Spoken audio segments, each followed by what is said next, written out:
जिला रामबन में narco truck के एक मॉड्यूल का पर्दाफाश। रामबन पुलिस ने 30 किलो कोकीन की है बरामद। मार्केट में इसकी कीमत बताई जा रही है 300 करोड़ रुपए। 2 अफराद को किया गया है गिरफ्तार। पाकिस्तान में लश्कर तैयबा के एक और इंतहाई मतलूब दहशतगर्द को किया गया हलाक। कैसर फारूक नामी दहशतगर्द को कराची में मारी गई गोली। आलमी दहशतगर्द हाफिज सईद का था काफी करीबी। फौज और पुलिस की जानिब से मिशल सेक्टर में अहम कार्रवाई। लाइन ऑफ कंट्रोल के नजदीक किया दहशतगर्दों की एक कमीनगाह को तबाह। कमीनगाह से भारी मिकदार में असलहा और गोला बारूद बरामद। श्रीनगर में रियासती टैक्स अफसरान के लिए सलाहियत साजी प्रोग्राम मुनक्किद। लेफ्टिनेंट गवर्नर मनोज सिन्हा ने किया प्रोग्राम का इफ्तिताह। स्टेट टैक्स महकमा और ICAI के दरमियान मुफाहमतनामे पर दस्तखत की तकरीब में की शिरकत।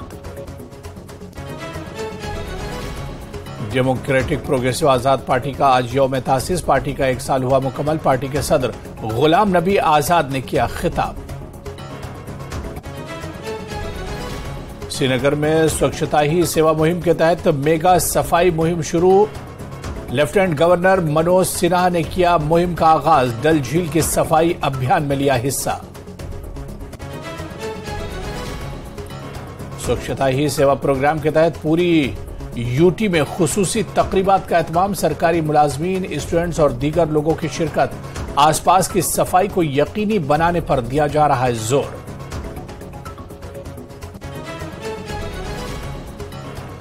अफगानिस्तान ने किया भारत में अपना सिफारत खाना बंद। अक्टूबर से किया गया है बंद करने का ऐलान। इस फैसले का ऐलान करते हुए किया अफसोस का इजहार। ईद मिलादुन्नबी और हफ्ते वहदत की मुनासबत से तकरीब। मागाम में मिलाद रैली का किया गया इनेकाद। सैकड़ों की तादाद में अकीदतमंदों ने की शिरकत। मकातिब के बच्चों ने किया तालिबी मुजाहरा। पाकिस्तान ढा रहा है अवाम पर जुल्म। पाकिस्तानी मकबूजा कश्मीर में पाकिस्तानी हुकूमत के मजालिम से अवाम परेशान। इजाफी बिजली बिलों के बोझ तले दब रहे हैं POJK के लोग। पाकिस्तानी हुकूमत के खिलाफ सड़कों पर उतरी मुजफ्फराबाद की आबादी।